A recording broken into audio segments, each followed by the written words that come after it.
This is going to be a video tutorial on how to enable or disable screensaver in Windows 11. Let me jump over to my desktop here. I am on my desktop now. To enable or disable the screensaver in Windows 11, it's very easy to do. First thing you want to do is go down to the very bottom down here, down to your start icon. You want to right click on the start icon.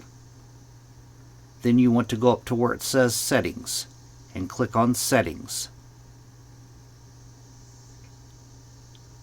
Now in the dialog box that opens up here, you want to click on the Personalization tab. Personalization.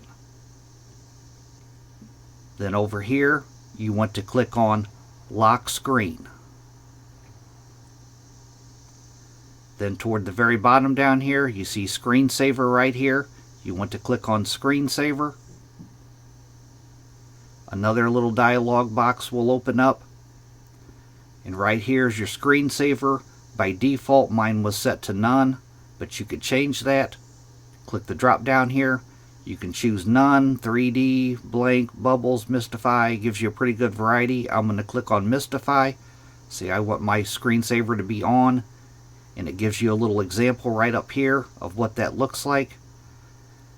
Down here it says wait 1 minute. You might want to change that. Your screensaver will kick in after 1 minute. You can change it by clicking on these arrows here, and then you would click on Apply. And that is how to enable or disable the screensaver in Windows 11. Thanks for watching.